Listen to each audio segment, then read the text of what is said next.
World war 3 start అవ్వబోతుందా? చూస్తే అలానే ఉంది. ట్రంప్ ఎన్ని అవకాశాలు ఇచ్చినా కూడా ఇరాన్ దాన్ని ఉపయోగించుకోవట్లేదు. పైగా అసలు ట్రంప్ మాటల్ని పట్టించుకోవట్లేదు. ఇప్పుడు ఇరాన్ మీద ఫుల్ ఫైర్ లో ఉన్న, ఫుల్ కోపంతో ఉన్న మన ట్రంప్ వచ్చేసి వాళ్ళ యొక్క పవర్ ప్లాంట్ మీద, అలాగే ఏదైతే ఇరాన్ లో వాళ్ళు ఎక్కువగా కరెంట్ ఎలక్ట్రిసిటీ మీద అయితే దాడి అయితే చేయబోతున్నాడు. అది కూడా మామూలుగా కాదు, 100 సంవత్సరాలు అయినా కూడా వాళ్ళు తేరుకోలేని విధంగా అయితే దాడి అయితే చేస్తాను అని చెప్పి ప్రెస్ మీట్ లో ట్రంప్ అయితే మాట్లాడుతున్నాడు. ట్రంప్ ఒకటే చెప్తున్నాడు, మీకు మనకి అంటే రేపు వెనస్డే మార్నింగ్ 5:30 కల్లా వాళ్ళకైతే టైం అయితే ఇచ్చాడు. అప్పటికల్లా మీరు ఈ డిసిషన్ చెప్పకుంటే నేనైతే మీ కంట్రీ మీద బాంబులు అయితే వేస్తాను. ఈ సరేసే బాంబులు మామూలుగా కాదు, ఇంకా న్యూక్లియర్ లాంటి వెపన్స్ వెయ్యబోతున్నాడా, తను వరల్డ్ వార్ 3 తీసుకొస్తాడా ట్రంప్? చూస్తే అలానే కనిపిస్తుంది. తను ఎవడైనా ఆపండ్రా అని చెప్పి చెప్పాలనిపిస్తుంది నాకైతే. ఒక్క కంట్రీలో కానీ వరల్డ్ వార్ కానీ స్టార్ట్ అయితే ఈ న్యూక్లియర్స్ తో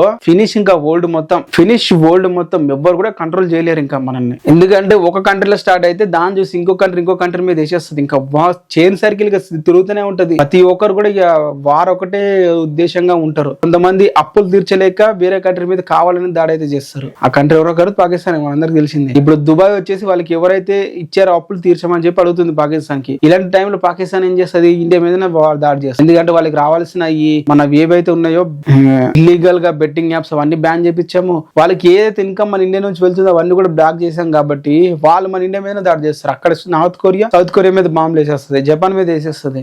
ఏ కంట్రీకి రష్యా వచ్చేసి అయితే ఇంకా అది ఊరుకుంటుందా? రష్యా వచ్చేసి ఎవరైతే దాని ఎనిమి కంట్రీ అయితే ఉన్నారో ఇజ్రాయెల్ మీద, వాళ్ళ మీద వేసేస్తుంది. పాలెస్టైన్ ఇక వార్ జరుగుతూనే ఉంటుందని చెప్పాలి. మీరేమంటారు దీని గురించి?